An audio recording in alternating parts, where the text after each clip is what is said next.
Ayan, so magandang araw mga kababayan, and this is Divine PH. And pansin nyo po, wala kasi ako sa bahay ngayon. So malalaman nyo bukas kung nasaan tayo. So ngayong araw gusto ko lamang pong pag-usapan yung activity na ginawa ni President Bongbong Marcos. So kaninang umaga nga po, nagtungo po si President Bongbong Marcos dito po sa may Davao del Norte, sa may Tagum. Ayan, continuing the administration whole of government approach to uplift the lives of Filipinos under the vision of Bagong Pilipinas, President Ferdinand Marcos Jr. leads the distribution of various assistance to farmers, fisher folks, and families in Tagum City, Davao del Norte. Siyempre po, hindi lang si President Bongbong Marcos ang nagtungo kasi nga whole of government approach po. So, iba't ibang ahensya po ng gobyerno ang kasama ni President Bongbong Marcos para mailapit po yung mga programa, yung mga serbisyo na dapat pakinabangan ng bawat Pilipino.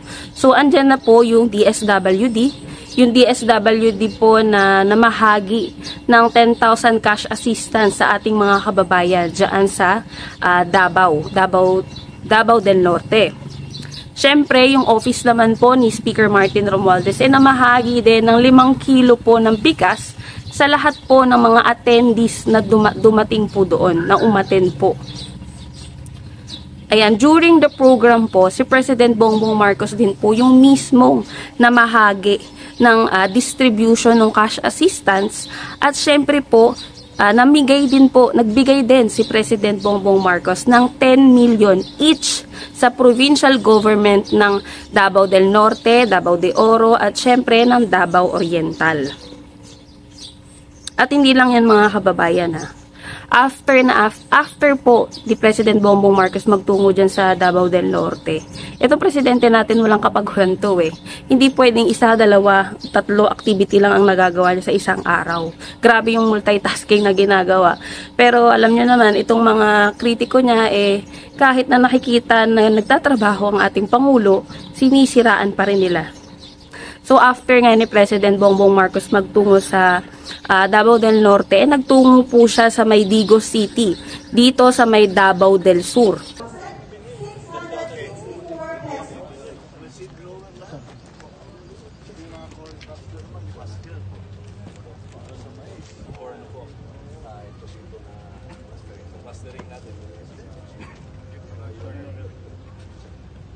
Diretso na sa market, sa President.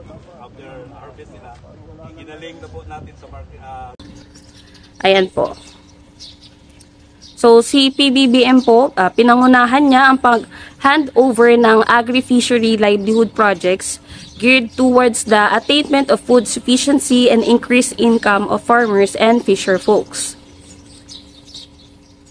as well as continue the distribution of various assistance to intended beneficiaries who have been greatly affected by El Nino phenomenon in Davao del Sur and Davao Occidental.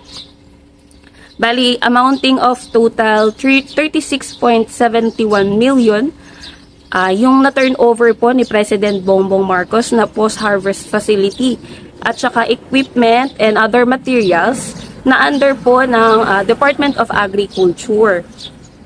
Ayan, para din po yan sa corn programs, fiberglass, reinforced plastic, boats, fishing gears, and paraphernalia under the Bureau of Fisheries and Aquatic Resources. Ayan, bali ang programa nga pong ito is Fisheries Development Program.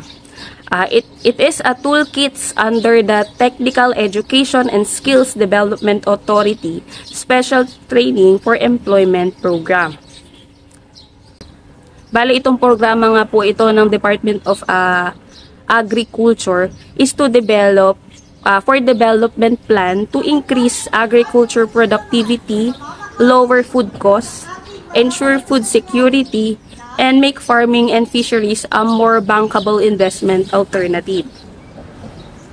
At syempre po, si President Bongbong Marcos, nag-distribute din po dyan sa may Digos ng cash assistance na worth 10,000 each sa mga benepisyaryo dito sa Davao del Sur and Davao Occidental. And aside from that po, may individual na cheque na nagkakahalagang 20 million and 10 million for the provincial government of Davao del Sur and Davao Occidental. At saka syempre mga kababayan, kasi nga whole of government approach yung ginagawa ng ating pamahalaan, may mga iba't ibang ahensya ng gobyerno din si President Bongbong Marcos kasama na nagtungo dyan sa Digos.